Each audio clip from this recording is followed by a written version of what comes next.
கொரோனாவிலிருந்து மீள break the chain.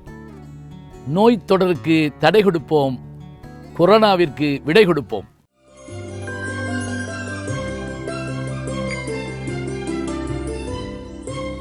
Krishnarayapuram Vasudevan Jeganathan அவருடைய பிறந்தநாள் இன்று. ஒன்றும் இல்லைங்க, கீவா ஜெகநாதன் ஐயா அவர்களுடைய பிறந்தநாள் இன்றைக்கு. கிருஷ்ணராயபுரம்ங்கிறது எங்கே இருக்குது அப்படின்னா, நாமக்கல் மாவட்டம் மோகனூர். இந்த மோகனூர் தான் நாமக்கல் கவிஞர் ராமலிங்க பிள்ளையும் பிறந்த ஊர். அந்த மோகனூரில் தான் இவர் வளர்ந்து படிச்சிருக்கிறாரு கீவாஜா அவர்கள். கீவாஜா என்று சொன்ன உடனே நமக்கு பல்வேறு விஷயங்கள் நினைவுக்கு வருகின்றன. என் இனிய நண்பரும் நல்ல படைப்பாளரும் பேச்சாளரும் தற்போது கலைமகளுடைய ஆசிரியருமாக இருக்கின்ற 25வது ஆண்டு வெள்ளி விழா ஆண்டாக ஆசிரியராக இருந்து பெருமை பெற்றிருக்கின்ற கீழாம்பூர் சங்கர சுப்பிரமணியன் அவர்கள்ட்ட நான் உரையாடிக்கிட்டு இருந்தேன் கீவாஜா அவர்களை பற்றி. அபூர்வமான செய்திகள் எல்லாம் சொன்னார்.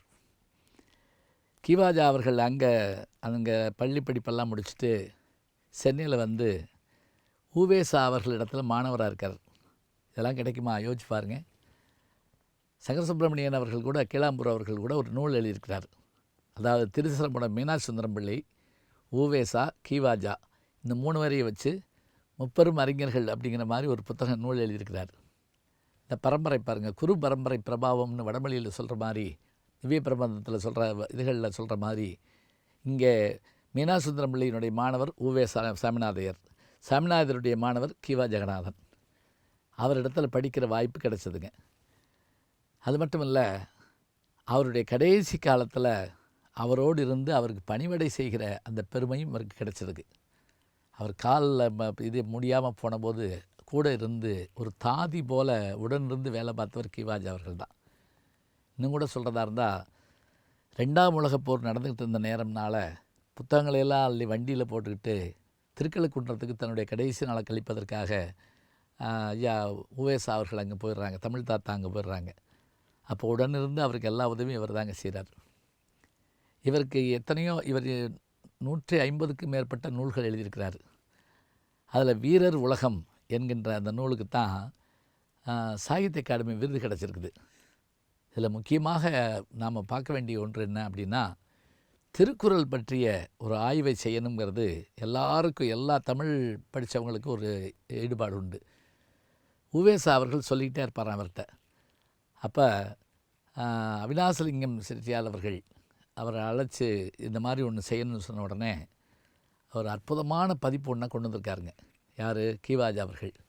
திருக்குறள் ஆராய்ச்சி அப்படிங்கிற அத்தனை பேருடைய உரைகளையும் தொகுத்தார். இப்போ நம்முடைய கோவை ராமகிருஷ்ணா மேடம் அந்த பதிப்பு வெளியிட்டிருக்கு, அபூர்வமான பதிப்பு அப்படின்னாரு. அந்த புத்தகம் வாங்கணும்.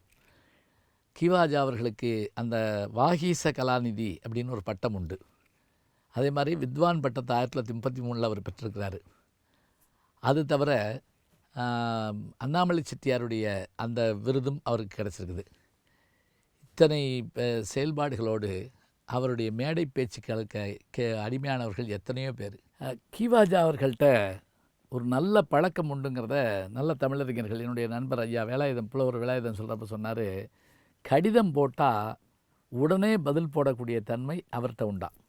தமிழ்நாட்டில் ஒரு 3 பேர் அப்படி சொல்லுவாங்க. ராஜாஜி அவர்கள், அவர் இந்தியாவுடைய கவர்னர் ஜெனரலாக இருந்தபோது கூட யாராவது கடிதம் போட்டால் பதில் போடுவார். அதே போல் வாரியார் சுவாமி அவர்கள் யார் கடிதம் போட்டாலும் பதில் போடுவார். கீவாஜா அவர்களும் அதே மாதிரி யார் கடிதம் போட்டாலும் பதில் போடுவாராம். வெண்பா அவர் மாதிரி எளிமையாகவும் அருமையாகவும் யாரும் எழுத முடியாதுன்னாங்க.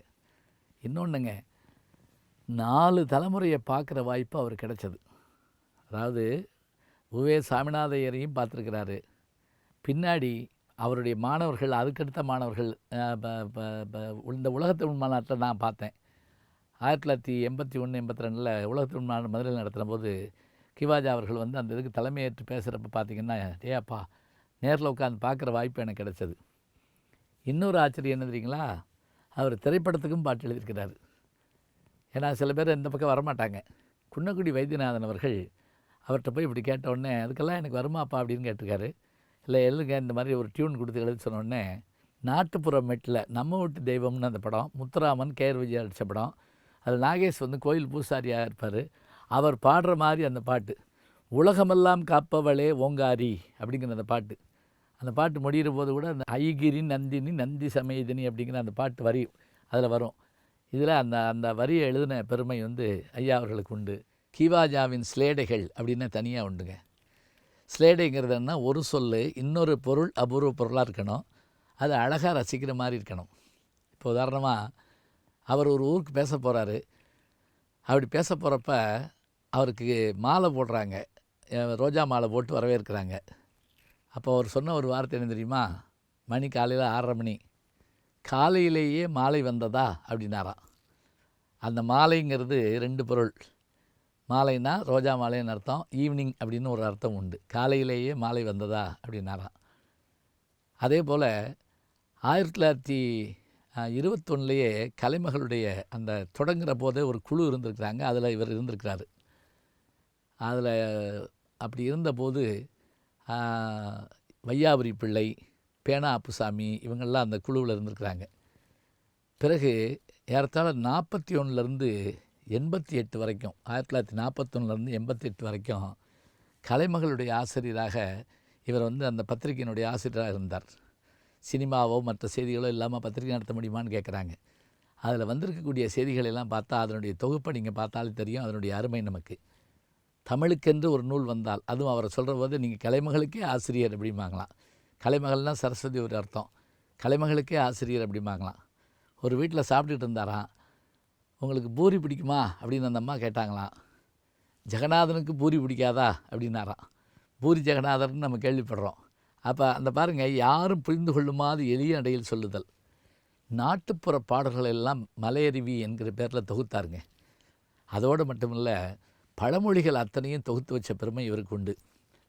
எழுத்தாளராக, பத்திரிகை ஆசிரியராக, மேடை பேச்சாளராக, கவியரங்கத்தினுடைய தலைவராக, தமிழ்நாட்டினுடைய அறியப்பட்ட ஒரு பெரிய அறிஞராக, பாரம்பரியமிக்க ஒரு மாணவ பரம்பரையில் வந்தவராக கீவாஜா அவர்கள் திகழ்ந்திருக்கிறார் என்று சொன்னால், அத்தனை பெருமை மிகுந்த அவர் 1906 பிறந்த அவர் 1988 மறைகிற வரையில் தமிழ் பணியே, தமிழ் மூச்சே தன் மூச்சாக கொண்டிருந்தார்.